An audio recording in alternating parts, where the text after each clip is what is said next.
Jesus, em Lucas 18:1, ele contou uma parábola sobre o dever de orar sempre e nunca desfalecer.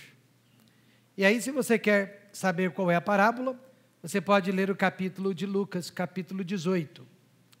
Mas, sobre oração, eu quero chamar a sua atenção para alguns fatos. Um deles, você sabia que 5 vezes ao dia, os muçulmanos fazem suas orações? Dependendo do lugar, suas vozes são ouvidas à distância, e os mais fiéis estendem um tipo de tapete ou colchonete sobre o chão, lavam os seus rostos, lavam as suas mãos, lavam os pés, e só depois se ajoelham e ficam tocando a testa no chão para sujá-la com a poeira do chão. 5 vezes ao dia. Então, eles ficam passando o dedo em um tipo de rosário, com 99 pedrinhas que representam os vários nomes do Deus deles, chamado de Alá. Isso que eu chamo de fidelidade, não é verdade? Na maioria das religiões, a prática da oração faz parte de um ritualismo, sem vida. Mas para o cristão verdadeiro, a oração é uma prática espontânea e dinâmica. Porém, é imperativo que o cristão ore. Há várias razões que devemos orar. Ser visto e ser reconhecido pelas pessoas não deveriam fazer parte delas. Jesus, na verdade, condenou aquelas pessoas que oravam para serem reconhecidas, para serem vistas. Ele disse em Mateus 6,5, e quando orares, não sejas como os hipócritas, pois se comprazem em orar em pé nas sinagogas e às esquinas das ruas, para serem vistos pelos homens. Eu já vi isso acontecer até demais no ministério. Pessoas que quando vão orar, elas até mudam o tom da voz, ou elas usam um vernáculo, elas usam um vocabulário, que nem o Aurélio, conseguiria entender. Nada disso precisa acontecer quando nós estamos orando em público. Na verdade, nós devemos orar em público da mesma maneira que oramos quando estamos sozinhos, com certa intimidade com o nosso Deus. Lembro-me de um amigo jovem, ele gostava muito, mas muito mesmo, de uma moça da igreja, mas a moça não dava bola para ele, não queria saber dele. Desesperado, ele entrou numa das salas da igreja e começou a orar em voz alta, chegando a gritar, rogando a Deus que tocasse o coração daquela moça. Todos podiam ouvi-lo, e Deus tocou o coração dela, mas para fazer exatamente o contrário. Ela nunca mais quis saber daquele rapaz. Por que devemos orar então? Primeiramente, para louvar e glorificar a Deus. Meus amados, sempre que oramos, nós temos que buscar este louvor e esta glória que pertence a Deus.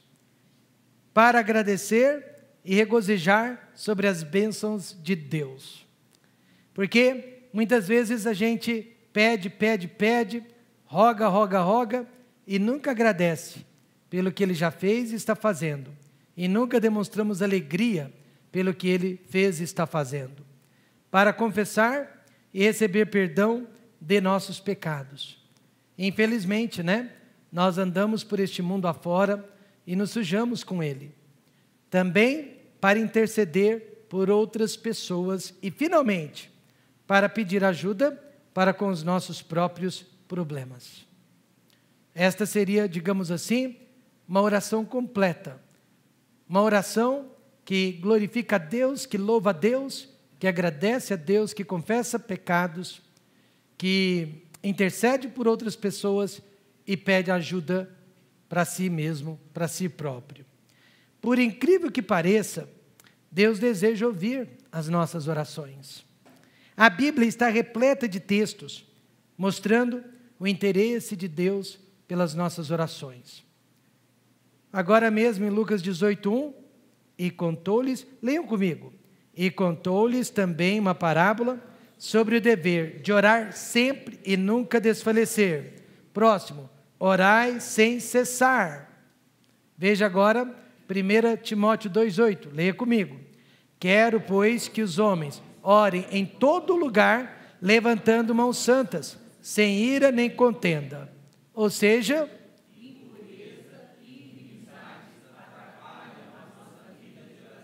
impureza e inimizade atrapalham a nossa vida de oração. Então, Deus tem interesse em nossas orações. Por quê? Não me perguntem, mas Ele tem. Certa ocasião, um homem me procurou para dizer que Deus não o estava ouvindo. Deus não estava atendendo às orações dele. Ele orava pelo menos por 1 hora todos os dias. Era de causar inveja. Mas mesmo assim, não contava muito com as bênçãos de Deus. Só que depois de alguns minutos, conversando com ele, descobrimos que um de seus maiores problemas era a amargura. Ele era uma pessoa contenciosa. Eis então uma das razões porque Deus não estava abençoando. Então há pelo menos 3 situações na vida que o crente, precisa orar. Situações que exigem muita oração por parte do crente. E a primeira delas, crises de ansiedade. Todo tipo de ansiedade é hora de oração. Leia comigo Filipenses 4:6. Não estejais inquietos por coisa alguma, antes as vossas petições sejam em tudo conhecidas diante de Deus, pela oração e súplica, com ação de graças.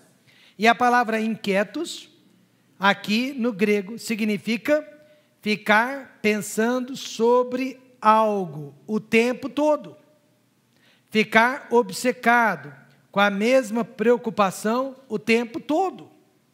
A ciência chama tal comportamento de TOC. TOC, T-O-C, transtorno obsessivo compulsivo. Mas a Bíblia, a palavra de Deus, já tratava deste problema antes da psiquiatria. Mas o remédio de Deus é a fé, é a confiança em Deus, enquanto que a solução dos homens é a prescrição médica.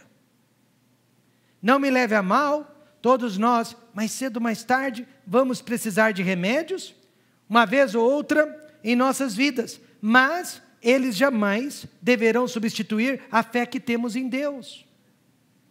Uma médica psiquiatra me disse certa vez: pastor, toda doença psíquica tem cura, desde que o paciente ajude a si mesmo, desde que o paciente deseje ser curado. Sem o verdadeiro tipo de fé, os remédios não irão acabar com a nossa inquietação. Jesus mesmo disse que não devemos ser pessoas ansiosas. Leiam comigo Mateus 6,34. Não vos inquieteis, pois, pelo dia de amanhã, porque o dia de amanhã cuidará de si mesmo.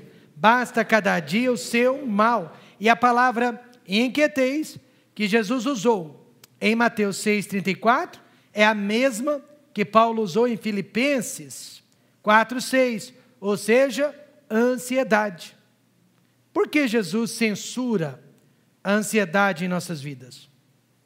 Dentre várias razões, porque a ansiedade impede a nossa fé em Deus. Mais uma vez, Jesus em Mateus 6,26, podem ler comigo: olhai para as aves do céu, que nem semeiam, nem cegam, nem ajuntam em celeiros, e vosso Pai Celestial as alimenta. Não tendes vós muito mais valor do que elas? Fé é simplesmente olhar para Jesus em total dependência dele. A fé tira os olhos da realidade da vida e os coloca na soberania de Deus. A fé olha para Deus, enquanto que a ansiedade olha para as coisas. Quando criança, eu ouvi o meu pastor, o pastor Jaime, orando em voz alta: Senhor, dá-me uma fé inabalável. Senhor, dá-me uma fé inabalável. Na época eu achava essa palavra grande demais, inabalável. E não sabia exatamente o que significava. Mas hoje, depois de vários anos no ministério, depois de criar filhos, depois de casado por mais de 25 anos, e finalmente, chegando à meia-idade, eu entendo agora o que o meu pastor queria dizer com dá-me uma fé inabalável. Porque no início do casamento, você precisa de muito carinho e paixão para viver. Mas depois de alguns anos, com os seus filhos já nascidos, você precisa de bastante fé. No início do ministério, você precisa de planejamento e de uma boa teologia. Mas depois de alguns anos, você precisa de muita fé. A ciência diz que a ansiedade é causada por fatores genéticos. E assim, ela explica por que algumas pessoas são mais ansiosas que outras. Ora, a morte também é causada por fatores genéticos, não é? No entanto, nenhum médico jamais me perguntou se o meu pai morreu ou se a minha mãe morreu, para saber se eu vou morrer também. Eles nunca me perguntaram isso. O que não podemos desprezar, meus irmãos, são os fatores ambientais.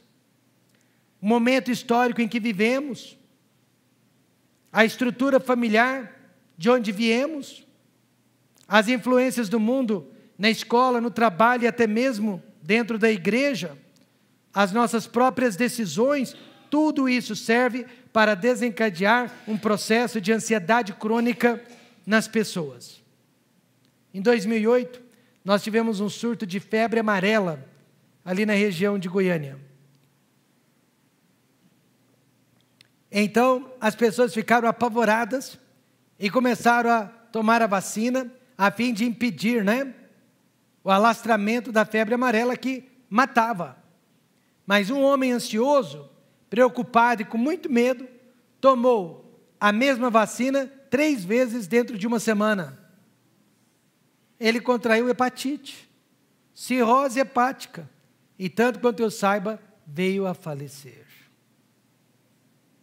Se a ansiedade não fosse minha culpa, se a ansiedade fosse só genético, se a ansiedade não fosse minha culpa também, Deus jamais teria dito, não vos inquieteis. Ele não iria pedir algo de mim que eu não posso fazer, amém, irmãos?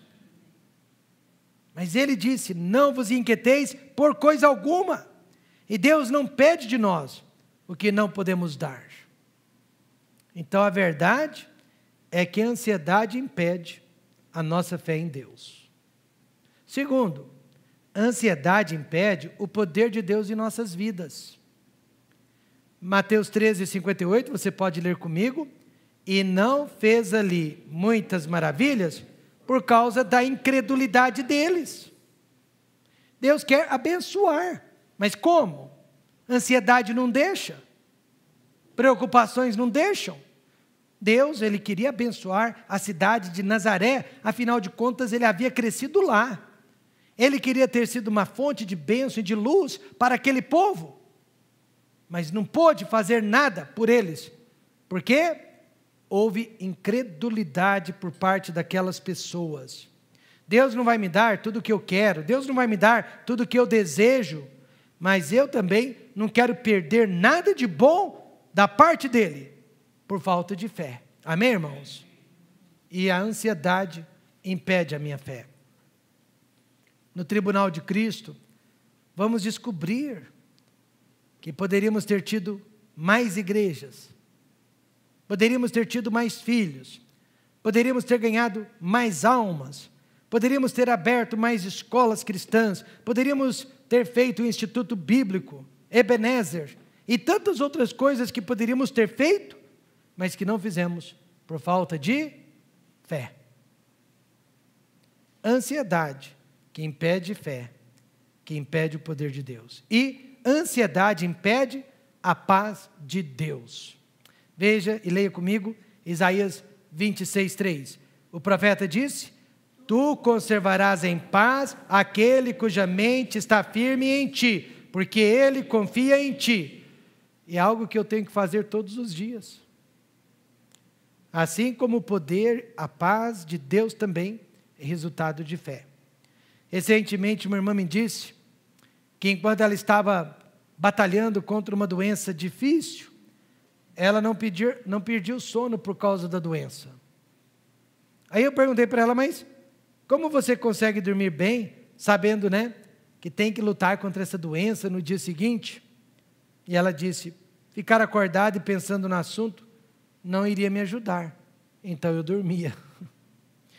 Foi exatamente o que Jesus ensinou, quando ele disse, pode ler comigo Mateus 6, 27, e qual de vós poderá, com todos os seus cuidados, acrescentar um côvado à sua estatura?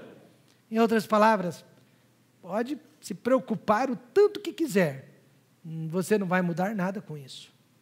Pode piorar, a situação, mas não pode melhorá-la. Sabendo disso, que a ansiedade impede a nossa fé, a ansiedade impede o poder de Deus em nossas vidas, a ansiedade impede a paz de Deus, Jesus os exorta urgentemente à oração. Todo crente que for acometido pela ansiedade.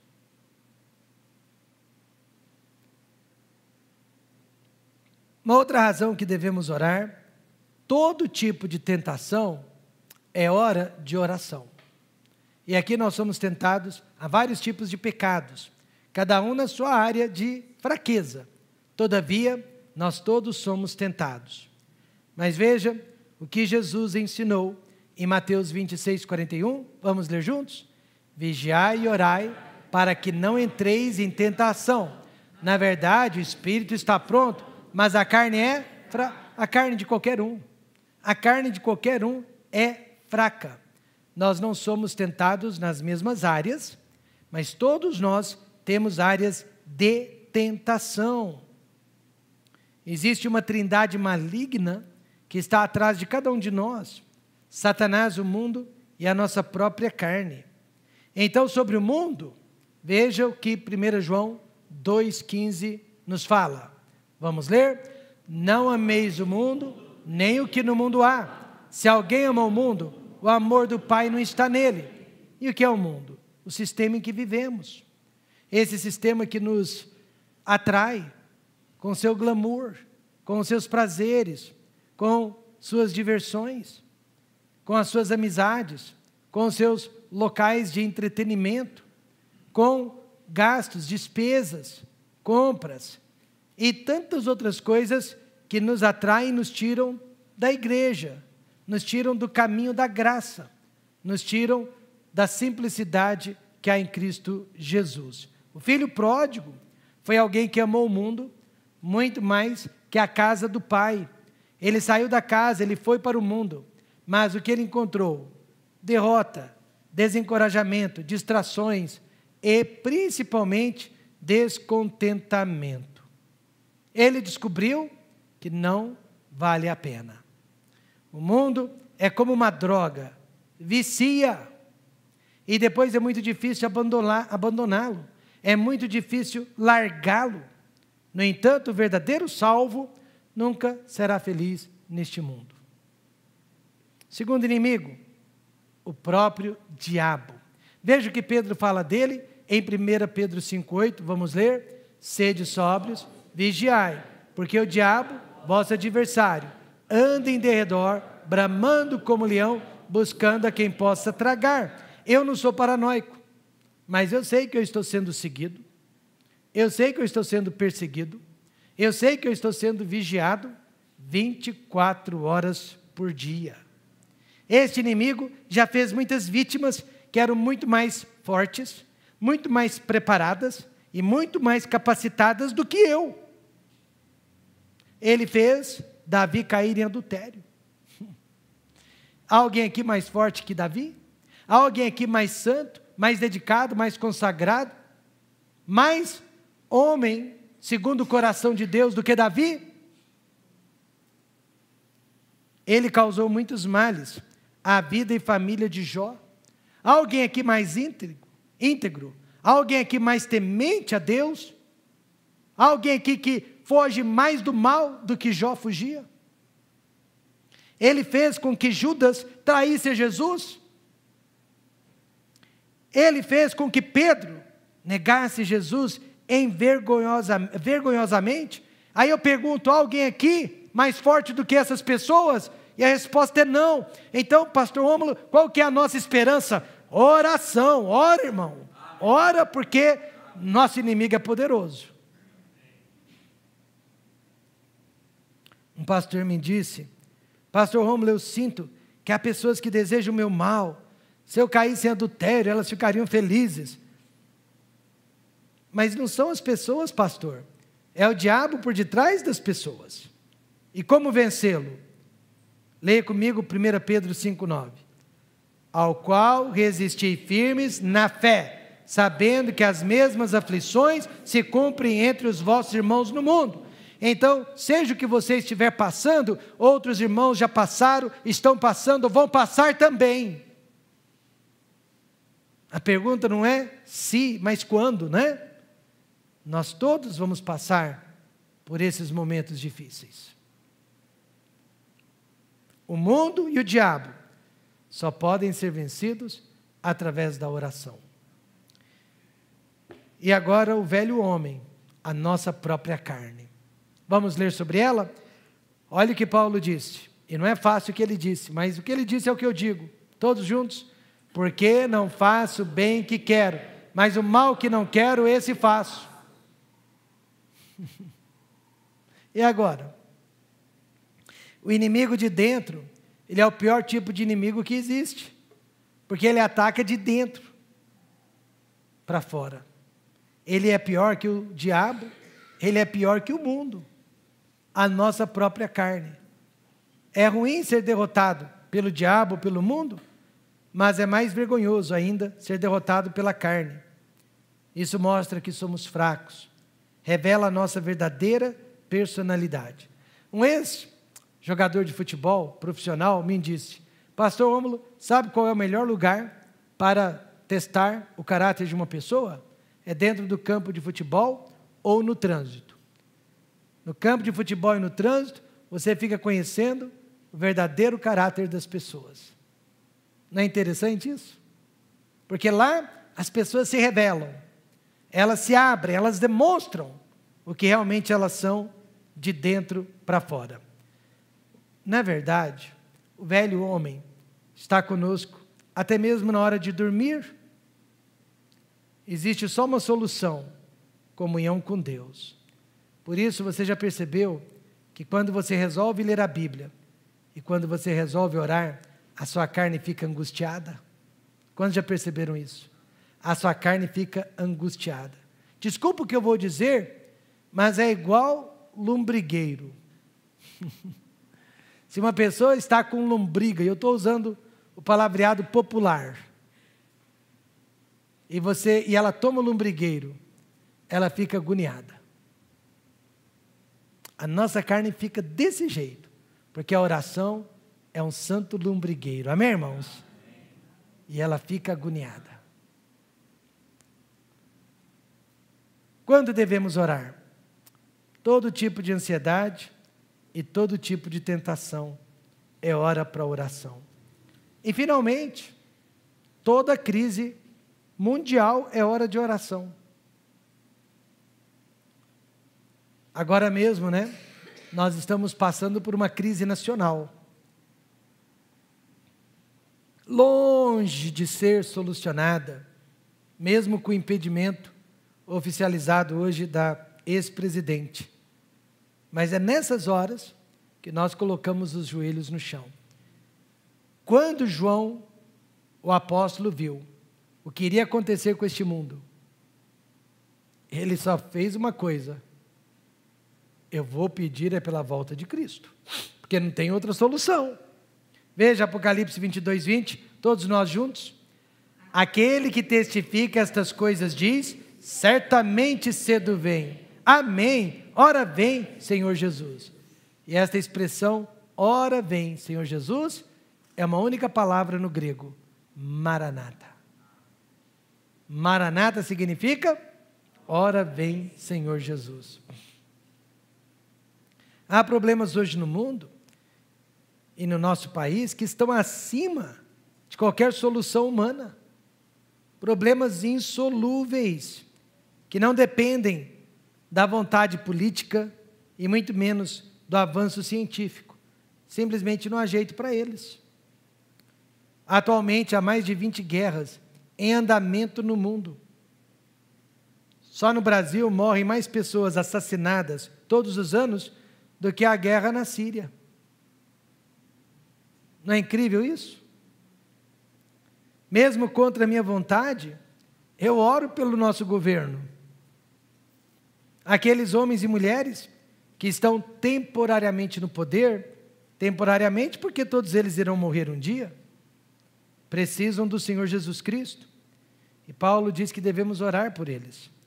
Leiam comigo 1 Timóteo 2,2. Pelos reis e por todos os que estão em eminência, para que tenhamos uma vida quieta e sossegada em toda piedade e honestidade. Madre Teresa de Calcutá foi uma das mulheres mais piedosas que já pisou sobre a face da terra. Ela fez questão de viver na pobreza, cuidar de pessoas mais necessitadas, colocar a sua vida em perigo pelo bem do próximo. Porém, ela admitiu em cartas para o seu bispo que ela não tinha paz, que ela não tinha alegria em seu coração. Como pode? Por tudo que fazia, ela deveria ter sido a mulher mais feliz do mundo. Faltou à Madre Teresa uma vida de comunhão íntima com Deus. Na verdade, é o que falta a todos nós. Quando a ansiedade bate à porta do nosso coração, quando a tentação bate à porta do nosso coração e quando o mundo parece completamente perdido ao nosso redor. Para finalizar, em 2 Coríntios 12, versos 7 a 10, Paulo tinha um espinho na carne, era uma doença. Eu imagino que era uma cegueira parcial. Gente, eu já sofro tanto com a minha presbiopia, com a minha hipermetropia, com o meu estigmatismo. Minha esposa sempre teve, né, Raquel, estigmatismo. E eu nunca fui muito assim, compassivo. Nunca me dei por conta como que é difícil. Aí chegou a casa dos 40, né? E as coisas começaram a declinar. Aí eu comecei a ter problemas de visão.